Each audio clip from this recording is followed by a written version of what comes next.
Hello everyone, hope you're all doing well. Welcome or welcome back to my channel. So today we are going to talk about UP BEd notification. जी हाँ, UP BEd की form filling की notification आ चुकी है and इसका online application भी शुरू हो चुका है. ये 2 साल का कोर्स है, अभी भी 1 साल का नहीं हुआ है, सिर्फ 2 साल का कोर्स है. So please make sure that. चलिए आगे बात करते हैं इसके बारे में. तो इसकी ऑनलाइन एप्लीकेशन डेट की आ चुकी है, वो है 10 तारीख यानी कि 10 फरवरी 2026 से इसका एप्लीकेशन स्टार्ट हो चुका है. एंड इसकी लास्ट डेट है एप्लीकेशन फिलअप की, वो है 5 मार्च 2026. सो 1 महीने के अंदर अंदर आप लोग प्लीज़ अपना टाइमली फॉर्म फिल कर दीजिएगा. अगर आप किसी कारणवश लेट हो जाते हैं तो आप लेट फीस देकर भी अपना फॉर्म फिल कर सकते हैं.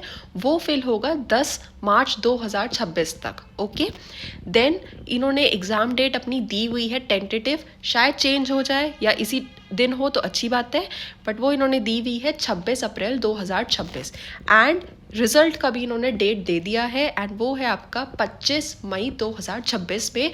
अगर टाइमली एग्ज़ाम हो जाता है तो 25 तारीख में आपका एग्ज़ाम का रिज़ल्ट आ जाएगा एंड देन आपकी काउंसलिंग स्टार्ट हो जाएगी. उसके बाद आती है एप्लीकेशन फ़ीस.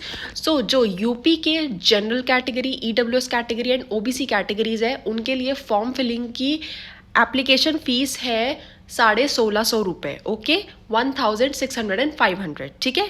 और जो यूपी स्टेट के ही एससी एंड एसटी कैटेगरीज है या जो भी और रिजर्व कैटेगरीज है जैसे पीडब्ल्यूडी वगैरह सब लोग, उनके लिए फॉर्म फिलिंग का फ़ीस है 850 रुपये. ठीक है, ये मैंने दोनों की फ़ीस बता दी आपको. अगर आप अदर स्टेट के हैं और अगर आप यूपी में बीएड करना चाहते हैं तो आप कोई भी कैटेगरी के हो, डजेंट मैटर, आपको फॉर्म फिलिंग की फ़ीस देनी होगी 1650 रुपये, चाहे आप किसी भी कैटेगरी में हो, अगर आप अदर स्टेट के यूपी में कर रहे हैं, फिल कर रहे हैं फॉर्म. उसी के बाद आती है हमारी लेट फीस कि अगर किसी कारणवश आपका फॉर्म फिलिंग में लेट हो गया है तो आपको पेनल्टी भरनी पड़ेगी, लेट फीस देनी पड़ेगी, तब आपका 10 तारीख से पहले फॉर्म जमा होगा. उसके लिए यूपी के जनरल कैटेगरी, ओबीसी या फिर ईडब्ल्यूएस कैटेगरीज के लिए लेट फीस होगी आपकी 2000 रुपये. एंड यूपी के ही ST, SC and other categories जितनी भी हैं उनका फीस होगा 1000 रुपये एज अ लेट फीस.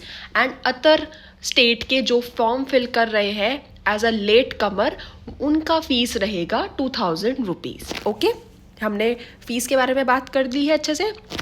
फिर है इसका आपका एग्ज़ाम का स्ट्रक्चर. तो ये जो एग्ज़ाम होता है यूपी बीएड का, ये 2 पेपर्स में आता है. Okay, paper 1 and paper 2.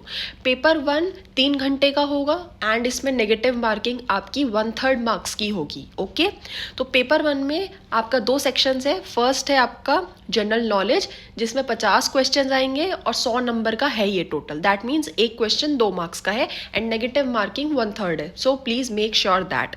उसी के साथ सेकेंड सेक्शन है आपका लैंग्वेज का. इंग्लिश और हिंदी के दोनों समान क्वेश्चंस आएंगे, 50-50 क्वेश्चंस आएंगे.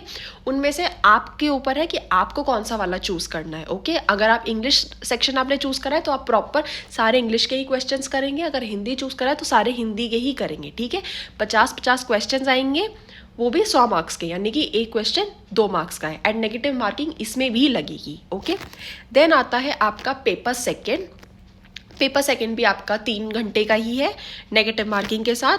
वो भी 2 सेक्शंस में डिवाइड है. पहला सेक्शन है जनरल एप्टीट्यूड टेस्ट, 50 क्वेश्चंस आएंगे उसके 100 मार्क्स के. That means 1 question is equals to 2 marks. Okay, and फिर आएगा आपका कंसर्न सब्जेक्ट, जो आपने फॉर्म फिलिंग टाइप पे जो आपने सब्जेक्ट चूज़ किया होगा जैसे कि science, humanities, commerce, agriculture and आपके बहुत सारे सब्जेक्ट्स जो होंगे, उनमें से आपने जो चूज़ किया होगा आपका उसी के ही रिलेटेड, उसी से कंसर्न आपका सब्जेक्ट का एग्जाम होगा.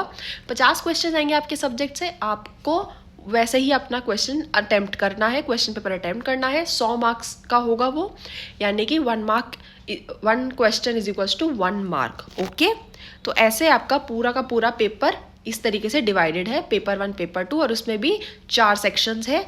जनरल नॉलेज, आपका लैंग्वेज, थर्ड है आपका general aptitude test and fourth है आपका कंसर्न सब्जेक्ट. ओके, लैंग्वेज में मैंने बता दिया है सिर्फ एक ही क्वेश्चन, दोनों लैंग्वेज में से कोई एक ही सॉल्व करना है. कंसर्न सब्जेक्ट भी मैंने बता दिया है कि जो आपने फॉर्म फिलिंग के टाइम पे सेलेक्ट करा हुआ होगा उसी का ही आपको पार्ट करना है. General aptitude and general knowledge आपको मैंडेटरी है, वो दोनों आपको करने ही करने हैं. ओके, लास्ट है इसका एलिजिबिलिटी। एलिजिबिलिटी इसकी बहुत ही सिंपल है। अगर आपने ग्रेजुएशन कंप्लीट करा हुआ है और उसमें आपके 50% मार्क्स आए हुए हैं तो आप आगे जा सकते हैं, फॉर्म फिल कर सकते हैं। अगर आपका बीटेक हुआ हुआ है, अगर आपने बीटेक किया हुआ है और आपके उसमें 55% से ऊपर मार्क्स है, तब आप इसको फॉर्म को फिल कर सकते हैं, बीएड आप कर सकते हैं आराम से। ओके, अगर आप लास्ट ईयर के भी हैं, जैसे कि लास्ट ईयर परसुइंग में होंगे, तो भी आप इसमें डाल सकते हैं, इसमें कोई इशू नहीं है। ठीक है, तो ये था आपके बीएड के बारे में। And please like, share and subscribe to my channel and bye bye.